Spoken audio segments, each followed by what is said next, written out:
नमस्कार दोस्तों, आज है 16 मई 2025 और आज के द हिंदू न्यूज़पेपर का हम एनालिसिस करने वाले हैं। सबसे पहले चलते हैं एडिटोरियल वाले हिस्से की तरफ और देख लेते हैं एडिटोरियल को। पहला आर्टिकल जो डिस्कस किया जाएगा ये पार्टिकुलरली बिहार का जो कहना चाहिए पॉपुलेशन रेशियो है वो अदर राज्यों की तुलना में इतना ज़्यादा हाई क्यों है।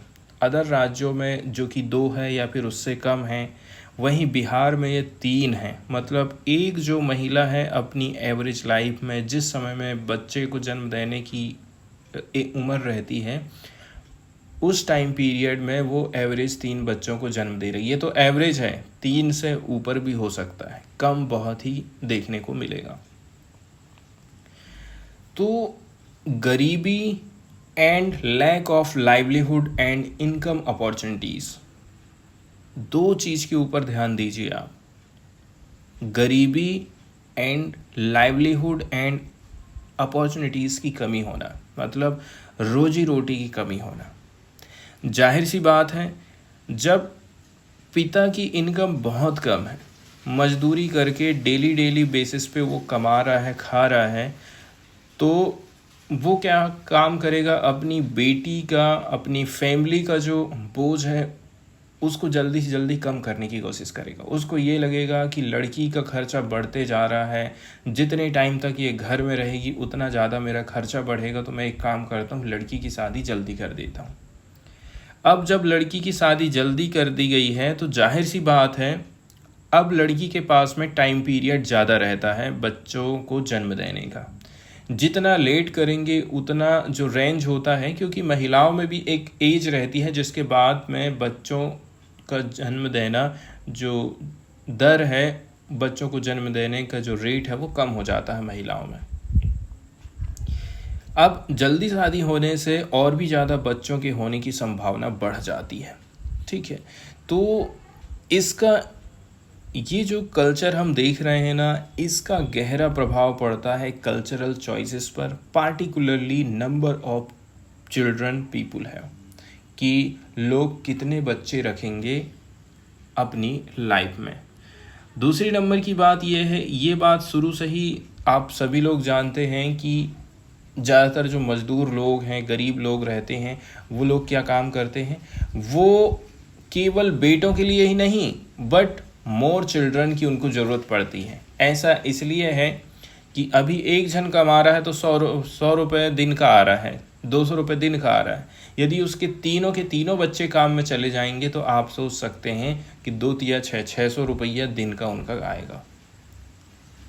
तो वो लोग ज़्यादा से ज़्यादा लेबर चाहते हैं ताकि उनकी इनकम और भी ज़्यादा हो सके। इसी के चलते चलते वो लोग ज़्यादा बच्चे चाहते हैं। According to the sample registration system report, यदि हम सैम्पल रजिस्ट्रेशन सिस्टम रिपोर्ट की बात करें, इसमें बोला जा रहा है 2021 को इसको रिलीज़ किया जाता है रजिस्ट्रार जनरल ऑफ इंडिया के द्वारा 7 मई को, जिसमें बोला जा रहा है कि जो टोटल फर्टिलिटी रेट है TFR, मतलब कुल प्रजनन दर, जो क्या होती है, average number of children that a women is expected to have in her child bearing years, जो एक महिला द्वारा उसकी प्रजनन आयु में अपेक्षित औसत बच्चों की संख्या होती है। मतलब एक टाइम पीरियड है जिस टाइम पीरियड में बच्चों के होने की संभावना ज़्यादा रहती है। जल्दी शादी कर देते हैं तो बच्चे जल्दी हो जाते हैं और कोई दिक्कत भी नहीं जाती है। तो जिसको हम बोलते हैं कुल प्रजनन दर या फिर टोटल फर्टिलिटी रेट बोला जाता है।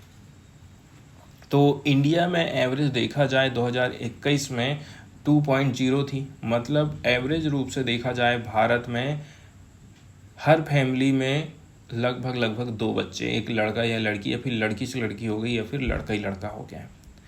2020 में भी यही था, 2021 में भी सेम रहा है। इसका मतलब ये है, एवरेज देखा जाए तो भारत में लोग प्रशिक्षित हो रहे हैं। वो चाहते हैं कि ज़्यादा बच्चे, मतलब हमारा ज़्यादा खर्चा, मतलब हम अच्छी तरह से लाइफ नहीं जी पाएंगे। वहीं यदि हम दिल्ली एंड वेस्ट बंगाल की बात करते हैं तो यहाँ पर जो टोटल फर्टिलिटी रेट है वो 1.4 है। मतलब 2 से भी कम बच्चे रख रहे हैं एवरेज लाइफ में लोग। कोई कहता है नहीं 1 ही ठीक है, कोई कह रहा नहीं 2 बच्चे ठीक हैं। दिल्ली और पश्चिम बंगाल में 1.4 है। बिहार में लेकिन 3.0, मतलब बिहार ने सबसे अधिक दर्ज किया है 3.0 की दर्ज पर। अब क्या बिहार की इतनी अधिक प्रजनन दर गरीबी का रिजल्ट है? गरीबी के चलते चलते क्या लोग ज़्यादा बच्चे पैदा कर रहे हैं? यहाँ पर एक इंटरव्यू किया गया है, शाश्वता घोष एंड प्रसन्नजीत बोस दोनों ही यहाँ पर डिस्कशन करते हैं, जो शिव सहाय सिंह द्वारा संचालित बातचीत में हमको यहाँ पर इसका आंसर देखने को मिलने वाला है। अब बात करते हैं कि what does a TFR rate of 3.0 mean for Bihar. मतलब बिहार में यदि प्रजनन दर 3.0 है तो इसका मतलब क्या है? क्या इसका गरीबी से कोई रिलेशन है? The TFR has hovered around 3.0। प्रजनन दर लगभग 3.0 के आसपास रही है, और ये चीज़ किसी एक साल के लिए नहीं है। पिछले 6 से 7 साल में हम देख रहे हैं लोगों के जो बच्चे हैं उनमें कमी बिल्कुल नहीं आ रही, ये एवरेज बनी हुई है। According to the expert committee on the population projection, यदि हम कमिटी ऑन पॉपुलेशन प्रोजेक्शन के हिसाब से बातचीत करें तो देखिए, Bihar will achieve the replacement level of fertility, मतलब 2.1 कब ये प्राप्त करेगा? 2039 में। रिप्लेसमेंट लेवल क्या होता है? एग्जाम्पल के तौर पर हम बात करें, जैसे कि अभी मेरी फैमिली में पति पत्नी और 2 बच्चे हैं, ठीक है। अब किसी कारणवश से पति पत्नी की डेथ हो जाती तो अब उसके बच्चे बचे हुए हैं, ठीक है। अब आने वाले टाइम पीरियड में अगली वाली पीढ़ी में फिर से यही चीज़ हो, मतलब फिर से वो माँ बाप बनेंगे और उनके 2 बच्चे होंगे, तो इसके लिए जो रिप्लेसमेंट लेवल है वो 2.1 कब होगा बिहार का? वो होगा 2039 में, ये चीज़ वो अचीव कर पाएगा। रिप्लेसमेंट लेवल को और भी हम आसान भाषा में समझ सकते हैं। एग्जाम्पल के तौर पर यदि हम चर्चा करते हैं कि माता पिता की जगह लेने के लिए, जैसे माता पिता की जगह कब लेंगे? उनकी जगह में हमको 2 बच्चे चाहिए, 2 लोगों की जगह में 2, एक बच्चा माँ की जगह ले लेगा, एक बच्चा पिता की जगह लेगा, लेकिन 0.1 अतिरिक्त बच्चे की भी ज़रूरत पड़ेगी। इसलिए पड़ेगी क्योंकि किसी कारणवश कुछ बच्चे बचपन में उनकी डेथ हो जाती है, या फिर बिना शादी के होने की स्थिति को वो कवर कर सकें। एग्जाम्पल के तौर पर अगर प्रति महिला 2.1 बच्चे हैं, जैसे कि हम बिहार के मामले में बात किए हैं, तो अगली पीढ़ी में जनसंख्या वही रहेगी। अभी जितने हैं कम से कम उतनी तो रहे, ऐसा नहीं रहे कि फिर आने वाले 6-7 साल में वही 3.0 के ही रिप्लेसमेंट चलते रहे। मतलब 100 लोगों वाली पीढ़ी अगली पीढ़ी में भी लगभग 100 लोग ही रहेंगे। अगर प्रति महिला 3 बच्चे हो जाते हैं तो जनसंख्या बढ़ जाएगी, मतलब आज के टाइम में 100 लोग हैं तो आने वाली अगली पीढ़ी में 150 लोग हो जाएंगे। अगर प्रति महिला 1.5 बच्चे हो तो जनसंख्या घट जाएगी, जैसे अभी 100 लोग हैं तो आने वाली पीढ़ी के लिए 75 लोग हो जाएंगे, ठीक है। तो वर्तमान में भारत की फर्टिलिटी रेट 2.0 है, मतलब लगभग रिप्लेसमेंट लेवल पर है। केरल तमिलनाडु जैसे राज्यों में ये 1.7 से 1.8 है, जनसंख्या घटने की कगार पर है। बिहार यूपी जैसे राज्यों में ये 2.5 से लेकर के 3 के भी ऊपर है, जो कि बताता है कि जनसंख्या बढ़ रही है। इसका मतलब है अगर देश की फर्टिलिटी रेट 2.1 से कम हो जाएगा तो लंबे समय में जनसंख्या घटने लगेगी, जैसे कि जापान एंड जर्मनी में हो रहा है। अब आगे चलते हैं। तो Bihar is the only laggard state, मतलब बिहार एकमात्र पिछड़ा हुआ राज्य है पार्टिकुलरली फर्टिलिटी ट्रांजिशन में, जबकि इसमें सुधार होना चाहिए। यदि हम अपने आप को एक वैश्विक महाशक्ति बोलते हैं, हर चीज़ में भारत की बड़ाई करी जाती है, तो इस मामले में भी थोड़ा सा हमें ध्यान देने की ज़रूरत है। इसके बहुत सारे रीजन हो सकते हैं। बिहार की गरीबी दर भारत में सबसे ज़्यादा एक है। जब लोग गरीब होते हैं तो उनको गुड क्वालिटी हेल्थ चाहिए, एजुकेशन की फैसिलिटीज़ चाहिए, ये सारी चीज़ें तक वो नहीं पहुंच पाते हैं। एजुकेशन और अवेयरनेस का लेवल कम होता है तो लोग फैमिली प्लानिंग के फ़ायदा के बारे में नहीं समझते हैं कि यदि हमारे पास 2 बच्चे होंगे तो हमें क्या फ़ायदा मिलेगा। वे ये भी नहीं जानते हैं कि यदि गलती से प्रेगनेंसी आ गई है तो उसको कैसे करके टाला जाए, या फिर प्रेगनेंसी में डिले कैसे करके करें, बच्चों के बीच अंतर कैसे रखना है, जिसको स्पेस बर्थ बोलते हैं। इसलिए फर्टिलिटी जो रेट है वो हाई बनी रहती है। बिहार में अर्ली मैरिजेस, ठीक है, कम उम्र में शादी की संख्या भी ज़्यादा है। इसका रिजल्ट ये होता है कि महिलाओं की जो चाइल्ड बेयरिंग स्पान होता है, मतलब बच्चे पैदा करने की एक अवधि रहती है महिलाओं में, ये आपको बताना है कि किस टाइम पीरियड से लेकर के किस टाइम पीरियड तक महिलाओं में प्रजनन की जो दर है उसकी संभावना ज़्यादा रहती है। उसके बाद यदि आप ट्राई भी करेंगे ना तो बच्चे होने में दिक्कत जाती है। होने के लिए तो बहुत बड़ी बड़ी उम्र में हो जाता है, लेकिन रेयरली होता, दिक्कत ज़रूर जाती है। अब इसका रिजल्ट ये हो रहा है कि जो चाइल्ड बेयरिंग स्पान है वो ज़्यादा हो जाता है। जल्दी शादी कर दी है मतलब जल्दी से ही प्लानिंग चालू हो जाती है और बच्चे फिर अधिक होते हैं। बिहार में बड़ी संख्या में लड़कियां ड्रॉप आउट करती हैं, मतलब स्कूल छोड़ देती हैं। अब हम इस पर विचार करते हैं कि लड़कियां स्कूल जल्दी क्यों छोड़ दे रही हैं, आगे हायर एजुकेशन की तरफ क्यों नहीं बढ़ पा रही, नौकरी के लिए तैयारी क्यों नहीं कर पा रही। उसका एक रीज़न है कि एजुकेशन आज के टाइम में कितना महंगा हो गया है, आप सोच सकते हैं। सरकारी स्कूलों के बदतर हाल सभी लोग जानते हैं। पहले तो भले ही सरकारी स्कूल में अच्छी पढ़ाई हुआ करती थी, लेकिन आज के टाइम में हम ये एक्सपेक्ट कर ही नहीं सकते हैं कि हमारा बच्चा सरकारी स्कूल में पढ़ेगा और पड़ोसी का प्राइवेट में पढ़ेगा, तो दोनों के एजुकेशन में और आने वाली अपॉर्चुनिटीज़ में बहुत ज़्यादा अंतर रहता है। इसलिए ये चीज़ ज़रूरी है कि भाई जो अर्ली ड्रॉप आउट है उसको कम किया जाए। अब एक पिता चाहता है कि उसकी बेटी पढ़े, लेकिन वो पढ़ा नहीं पा रहा है क्योंकि प्राइवेट स्कूल में फ़ीस चाहिए, ड्रेस चाहिए, किताब भी स्कूल की देना है। ऐसे महीने का तो 10,000 रुपये उसकी पढ़ाई में चला जाएगा।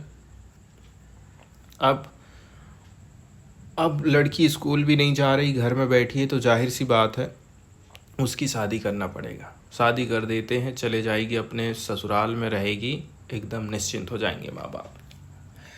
अर्ली मैरिज भी हायर फर्टिलिटी रेट से जुड़ा हुआ है। महिलाओं के पुअर हेल्थ एंड न्यूट्रिशन की वजह से infant and child mortality rate बढ़ जाती है।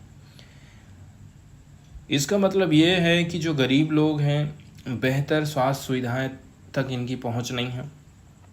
इससे क्या होता है, या तो मदर की डेथ हो जाती है या तो फिर बच्चों की डेथ हो जाती है जन्म के टाइम पीरियड में।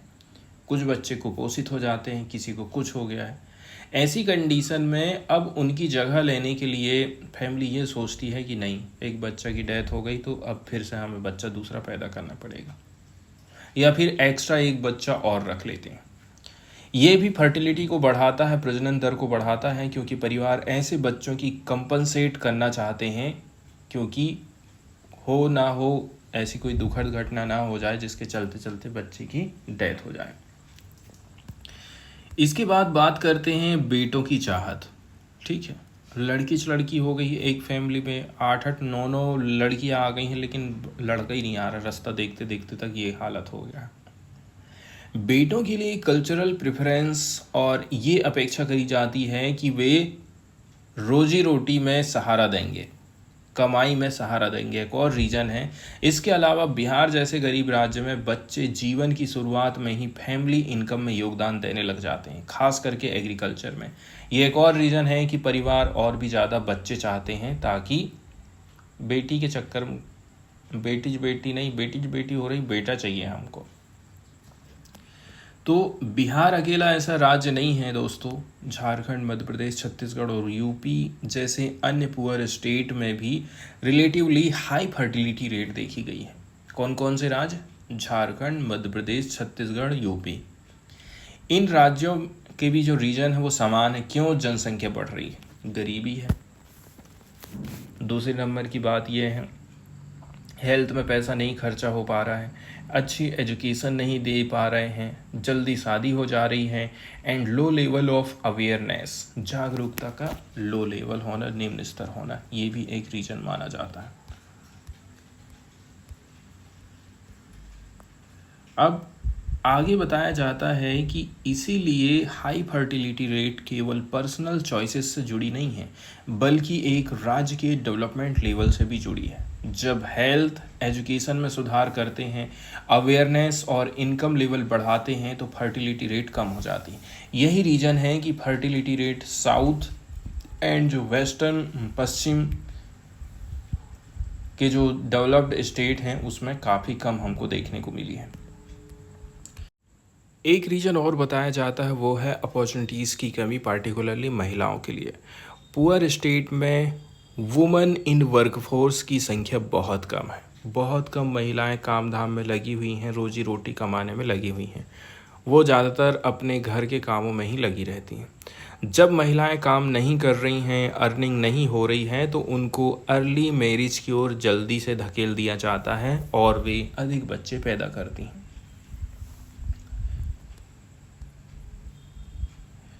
इसके विपरीत में जब हम अमीर राज्यों की बात करते हैं, विकसित राज्यों की बात करते हैं, तो यहाँ पर बड़ी संख्या में महिलाएं स्कूल और कॉलेज जाती हैं, काम करती हैं और पैसा कमाती हैं। इससे उनको अपनी रिप्रोडक्टिव चॉइसेस, मतलब प्रजनन से जुड़ी पसंद पर ज़्यादा कंट्रोल रहता है और फर्टिलिटी रेट फिर यहाँ से घट जाती है। मतलब education level and fertility rate के बीच में एक मजबूत संबंध है। जितनी अधिक एजुकेटेड महिला होगी, उसके बच्चे कम होने की संभावना बढ़ जाती है। जिन महिलाओं ने स्कूलिंग नहीं करी है, उनके औसतन जो बच्चे हैं वो 2.8 हैं। वहीं जिन महिलाओं ने more than 12 years of schooling करी है, उनके केवल 1.8 बच्चे हैं। मतलब वो 2 से ज़्यादा बच्चे नहीं चाहती। इसलिए बोला जाता है कि जो फर्टिलिटी रेट है विकसित राज्यों में कोई समस्या नहीं है, बल्कि समस्या है गरीब राज्यों में, और सरकार को वहीं पर फोकस करना चाहिए। Family planning, education, employment for women ही इसके वास्तविक समाधान माने जाते हैं।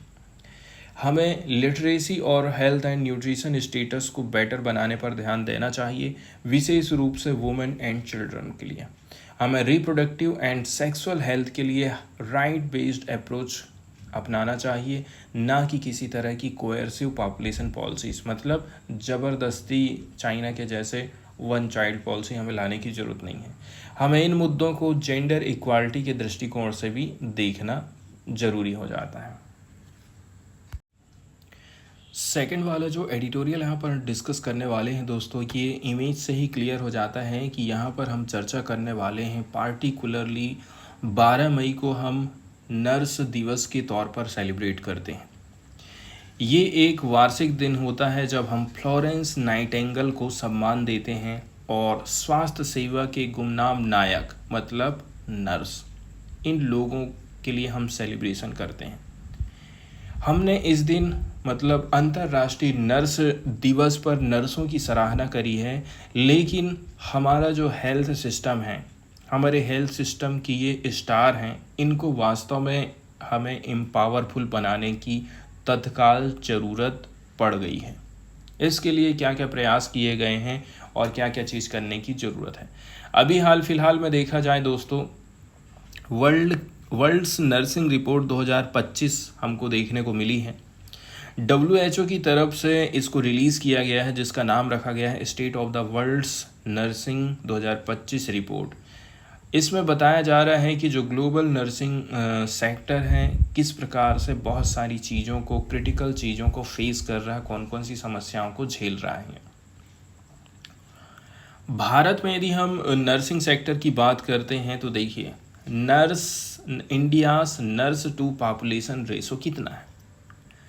10,000 पीपुल में मात्र 30 नर्स काम कर रही हैं हमारे यहाँ पर। तो आप सोच सकते हैं कितनी गंभीर वाली ये स्थिति है। जाहिर सी बात है, मरीज ज़्यादा है और नर्स कम है, तो मरीजों की देखभाल अच्छे से नहीं हो पाएगी, मरीजों के ठीक होने की दर भी कम हो जाएगी, जबकि WHO का जो रिकमेंडेशन है उससे भी ये कहीं कम है। इसके बाद नर्सिंग एजुकेशन की बात करें इंडिया ने स्केल अप कर दिया है नर्सिंग ग्रेजुएट नंबर्स को, but faces quality inconsistencies and faculty shortage. अब नर्सेस को हम ग्रेजुएट बना तो दे रहे हैं, इसके बावजूद क्वालिटी वो नहीं रहती है जो क्वालिटी हमको चाहिए। इसके अलावा फैकल्टी का शॉर्टेज हमको देखने को मिलता है। अब जो लोग नर्सिंग कर लेते हैं उनमें हम माइग्रेशन भी देखने को मिल रहा है। India remains A top source of foreign trend nurses, जैसे कि specially UK, gulf and Australia. हम बाहर से लोगों को बुलवा ले रहे हैं, यूके, गल्फ एंड ऑस्ट्रेलिया, और हमारे देश के बाहर चले जा रहे हैं। कुछ की इशूज़ हैं नर्सिंग सेक्टर के, जैसे कि इनएडिक्वेट वर्कफोर्स। अभी भी देखा जाए तो लगभग 44.5 हेल्थ वर्कर चाहिए पर 10,000 पीपुल जनसंख्या में इंडिया में, जबकि हमारे यहाँ पर 44 नहीं मात्र 30 ही हैं। इसके बाद अर्बन रूरल डिस्पैरिटीज़ भी हमको देखने को मिलती है, मतलब अर्बन सेक्टर में ज़्यादा नर्सेस काम कर रही हैं और गांव देहात में बहुत कम नर्सेस काम करते हुए हमको दिखाई दे रही हैं। ये भी एक रीज़न होता है, तो इसको भी हमें ठीक ठाक करने की ज़रूरत है।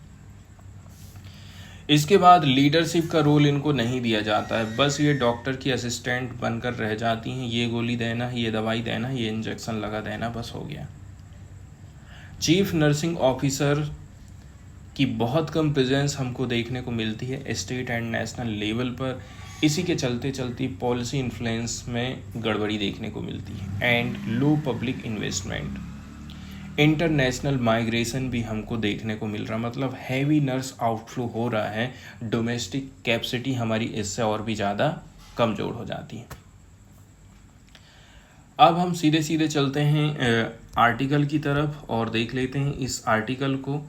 250 शब्दों में जो हमको आंसर राइटिंग करना है दोस्तों, उसकी लाइनें कुछ इस प्रकार से होने वाली हैं। भारत को एक ऐसा हेल्थ सिस्टम चाहिए जो कि नर्सों को सिर्फ देखभाल करने वाले केयर गिवर्स बस नहीं, बल्कि लीडर के रूप में हमको इनको खड़ा करने की ज़रूरत है।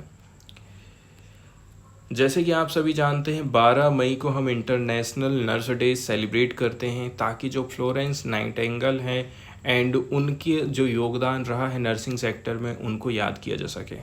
इस बार की जो थीम रखी गई है 2025 की, वो है our nurses our future, caring for nurses strengthen economies.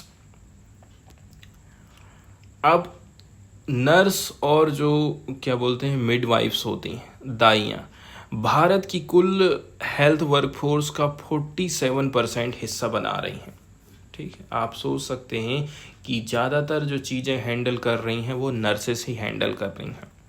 फिर भी लीडरशिप की जब बात आती है, पॉलिसी मेकिंग की जब बात आती है, ऑटोनोमस क्लिनिकल रोल में इनकी लीडरशिप बहुत कम है।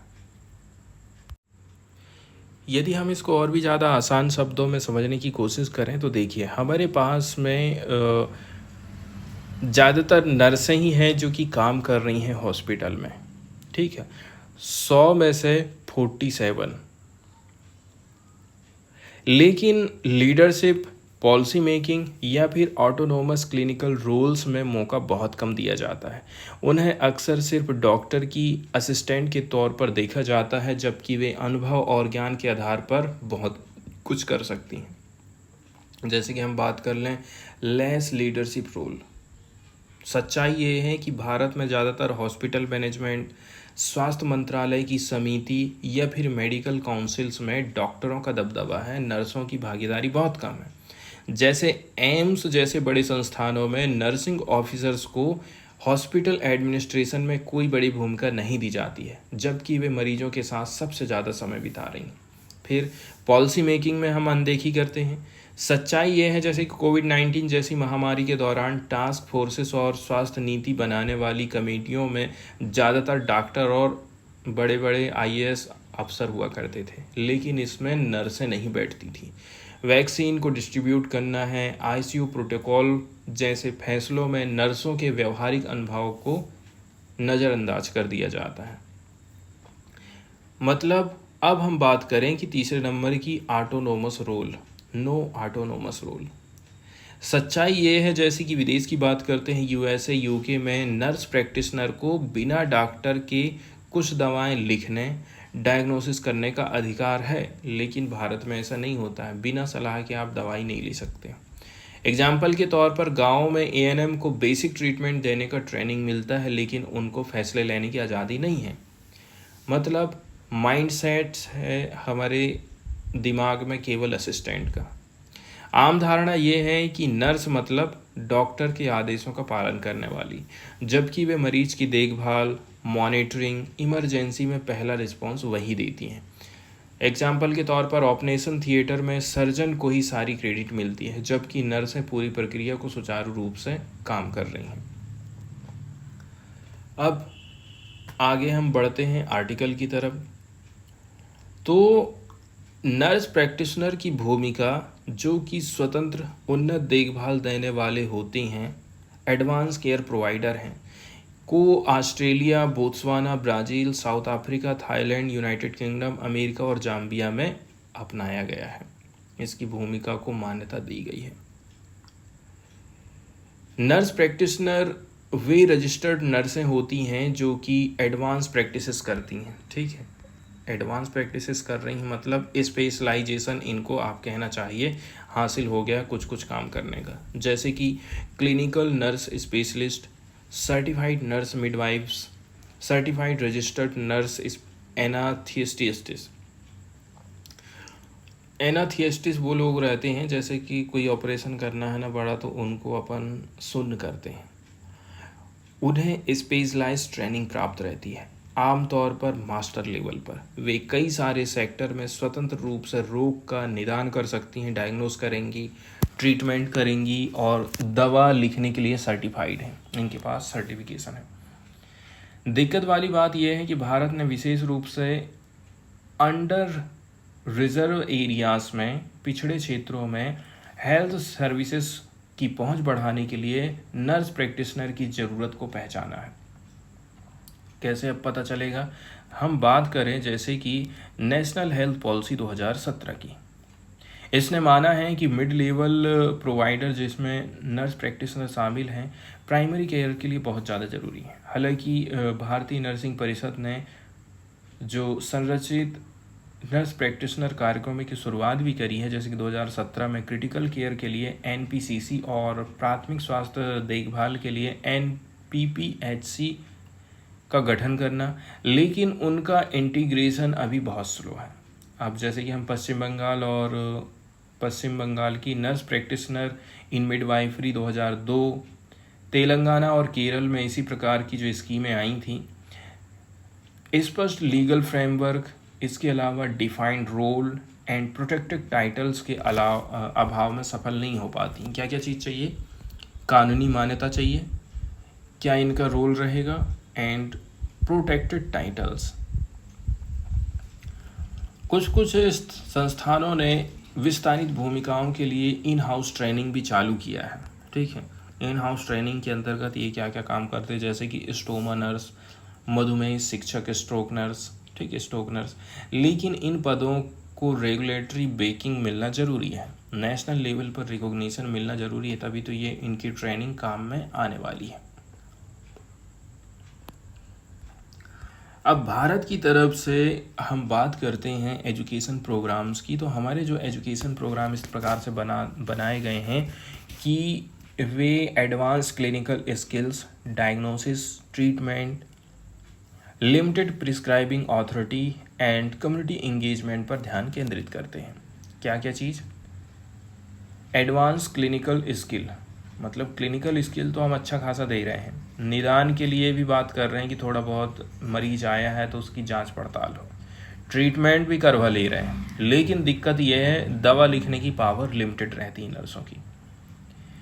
हालांकि इसमें बहुत सारी चुनौतियां हैं, जिसमें सबसे बड़ी की बैरियर ये है कि हमारे पास में कानूनी क्लियर लीगल फ्रेमवर्क नहीं है, जो कि नर्स प्रैक्टिशनर की भूमिका और दवा लिखने के अधिकार को परिभाषित करे। मेडिकल कम्युनिटीज़ के कुछ वर्गों में, जैसे कि डॉक्टर लोग ये सोचेंगे कि हम इतनी बड़ी बड़ी डिग्री की हैं और हमारी जगह में यदि ये नर्स लोग ले लेंगी तो हम इतना ज़्यादा पैसा खर्चा किए हैं, इसका क्या होगा? अधिकार छीनने का डर है। एंड दूसरी चीज़, इनको स्वीकार नहीं किया जा रहा है। शिक्षा का जो करिकुलम रहता है क्लिनिकल स्किल्स पर जोर दे रहा है कि ये लोग कैसे करके बीमारी की पहचान करेंगे, कैसे करके जांच पड़ताल करेंगे किसी भी बीमारी का, मशीन कैसे चलाना है, एक्सरे कैसे लेना है। लेकिन जो रेगुलेटरी फ्रेमवर्क रहता है उसमें सुधार करो, लाइसेंसर क्लियरिटी होना चाहिए, करियर पैथवेज एकदम क्लियर होना चाहिए। ये सारी चीज़ें क्लियर नहीं हैं। जैसे कि हम बात करते हैं इनको लाइसेंस कौन देगा, क्या उन्हें कानूनी मान्यता मिलेगी कि नहीं, इसके अलावा पब्लिक सिस्टम में उनको शामिल करोगे कि बाहर छोड़ दोगे। यही तो एम्बिग्विटी है, यही तो अस्पष्टता है। ये नर्सों के अस्तित्व से जुड़ा हुआ एग्जिस्टेंशियल मुद्दा भी है। अब जैसे कि ऑस्ट्रेलिया में आंदोलन हुआ था, ऑस्ट्रेलिया के प्रोटेस्ट की हम जब बात करते हैं ना, तो ये लोग प्रोटेस्ट किए हैं तब जाकर के इनको अधिकार मिल पाए हैं। ये एक इंस्ट्रक्टिव एग्जाम्पल है, मतलब प्रेरणादायक उदाहरण है। शुरुआत एक क्लियर गोल के साथ में करना चाहिए हमको।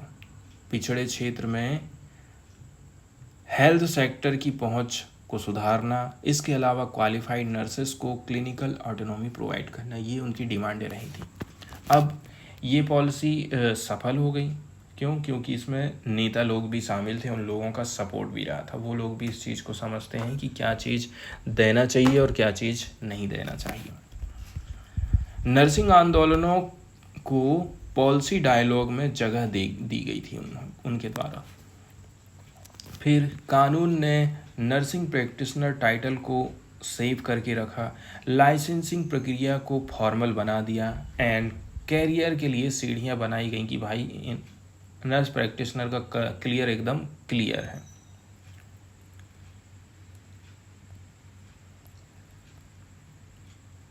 मतलब इस चीज़ ने ये साबित कर दिया है कि प्रभावी, सुरक्षित और सराहनीय देखभाल के लिए हमेशा डॉक्टरों की सील की ज़रूरत नहीं, सिग्नेचर की ज़रूरत नहीं है, नर्स लोगों की सील साइन से भी काम चल जाएगा।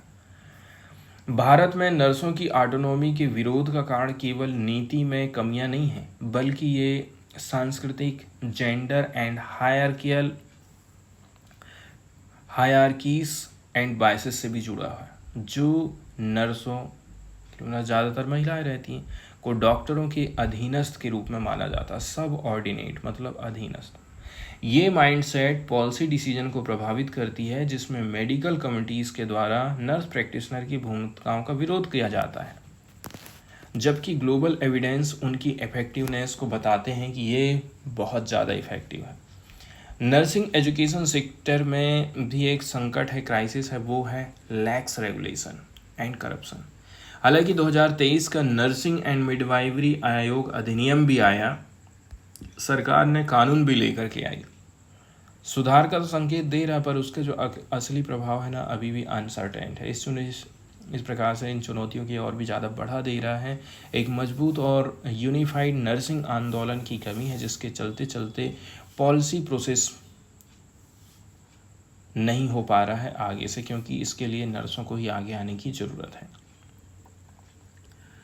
अब जैसे कि हम बात कर लेते हैं किस चीज़ की, नर्सिंग प्रैक्टिशनर को कई हाई इनकम वाले, लो इनकम वाले, मिडल इनकम वाले देशों में फॉर्मली मान्यता दे दी गई है। दिक्कत ये है कि भारतीय नर्सें विदेशों में नर्स प्रैक्टिशनर की भूमिका में एक्सीलेंट काम कर रही, लेकिन भारत में उनकी जो कैपेसिटी है उसको अनटैप्ड माना जाता है, अप्रयुक्त है। हमारे पास में सबूत भी हैं कि नर्स प्रैक्टिशनर द्वारा संचालित देखभाल के परिणाम डॉक्टरों के समान, बल्कि उनसे ज़्यादा अच्छे रह सकते हैं। रोगी की संतुष्टि भी मस्त है, खर्चा भी कम है। तो भारत के लिए ज़रूरी है कि आप collaborative team based care model अपनाओ, ताकि हम फुल स्कोप के साथ में हमारी जो नर्सें हैं वो काम कर पाएंगी। ये एक progressive and equitable and quality health care provide करने के लिए कंपलसरी हो जाता है। फाइनली हम बात कर सकते हैं कि भाई देखिए, भारत में नर्स प्रैक्टिशनर का क्या रोल है। इसको रियलाइज़ करने के लिए nursing education, regulation, nursing leadership, इसमें अर्जेंट रिफॉर्म की ज़रूरत है। क्या क्या करना है? कॉलेज जो केवल नाम के हैं, बस डिग्री दे रहे हैं, सबसे पहले तो उनके ऊपर आप कार्यवाही करो। हमारे जो टीचर हैं उनकी योग्यता को बढ़ाना पड़ेगा। थ्योरी और प्रैक्टिस के बीच में गैप को ख़त्म करना है। नर्सिंग का पाठ्यक्रम ethics, leadership and policy engagement को हमें शामिल करने की ज़रूरत है। इसके अलावा भी बहुत सारी चीज़ें हैं, जैसे कि नर्सिंग प्रैक्टिशनर की कानूनी मान्यता, इनको लीगली तौर पर मान्यता प्रोवाइड करी जाए। लाइसेंस इनको भी दो जैसे कि डॉक्टरों को दे रहे हो। एंड अकाउंटेबिलिटी के बहुत ज़्यादा ज़रूरी है। क्लियर करियर पाथवे होना चाहिए। पेमेंट भी अच्छी खासी देना पड़ेगा। एडवांस अपॉर्चुनिटीज़ से नर्सिंग भूमिकाओं में आई रुकावट और ठहराव को हम ख़त्म कर सकते हैं। इसके अलावा आप लड़की है कुछ नहीं कर पाएगी, ये चीज़ को अपने माइंड से निकाल दो। सबसे बड़ी बात ये होती है, नर्सों को स्वयं नर्सिंग सुधारों का नेतृत्व करना पड़ेगा, आंदोलनों में भाग लेना पड़ेगा। अब चूंकि नर्सें उस अनुभव से गुजर चुकी हैं, इसलिए वे यूनिकली पोजिशन्ड हैं बदलाव की मांग करने और मेडिकल पदानुक्रम को चुनौती देने के लिए।